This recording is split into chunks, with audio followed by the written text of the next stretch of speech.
Bhagat Singh sir, उनको एक दिन पहले फांसी दे दी गई।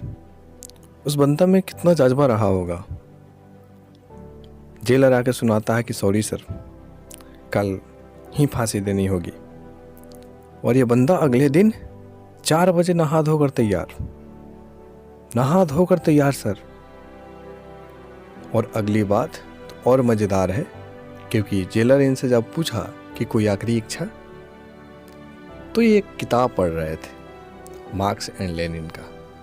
इन्होंने बताया कि 15 पेज बाकी है, पढ़ लो, मरने जा रहा है सर।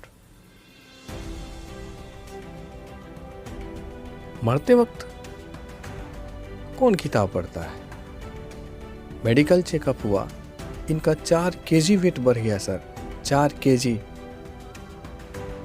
यहाँ जिनके घर में बादाम पीस कर पिलाया जाता है, 1 ग्राम बढ़ने में हालत खराब हो जाती है, और 4 केजी वेट बढ़ गया सर।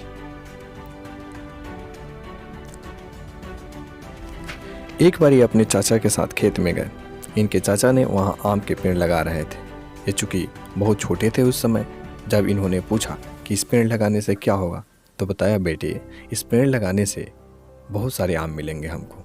तभी उस बच्चा ने एक बड़ा ही अजीब से कारनामे किए।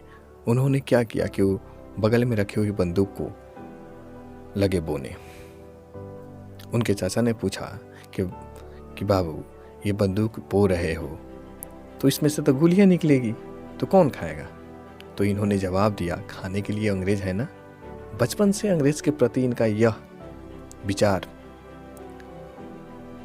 इनको इस पड़ाव तक लेकर आया कि एक भगत सिंह से, क्रांतिकारी भगत सिंह, शहीद-ए-आजम के नाम से जाने जाने लगे।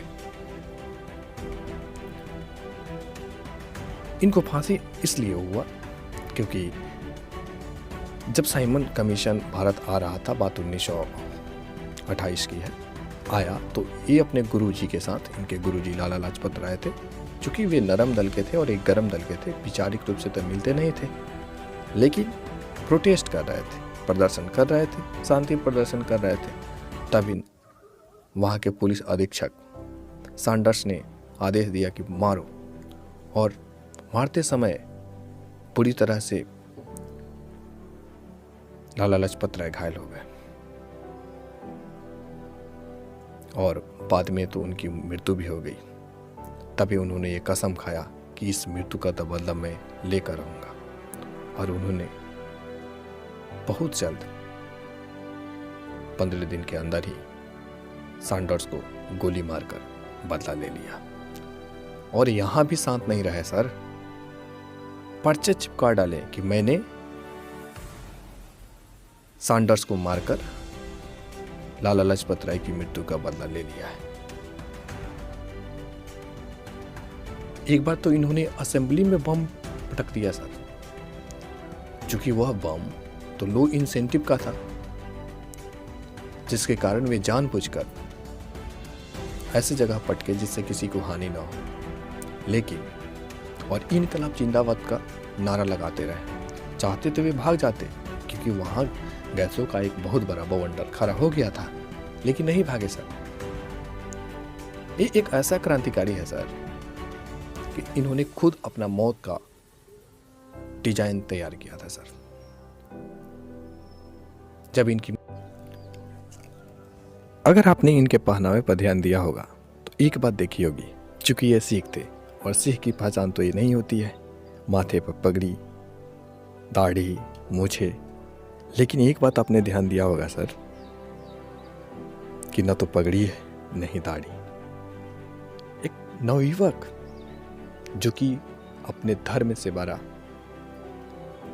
भारत माता के कर्ज को समझा, धर्म को अलग कर दिया सर। उनका विचार ये था कि पहले मैं भारत माता की कर्ज चुकाऊंगा। एक बार इनकी माँ ने इनसे पूछा कि बेटा शादी कर लो तो बहुरिया बहुत ख्याल रखेगी, तुम्हारा देखभाल करेगी। और इन्होंने जवाब दिया, माँ मेरी शादी तो ऑलरेडी हो चुकी है आज़ादी से, मेरी दुल्हन नहीं बनेगी, मेरी दुल्हन तो आज़ादी बनेगी। क्या राष्ट्र भावना के विचार थी सर।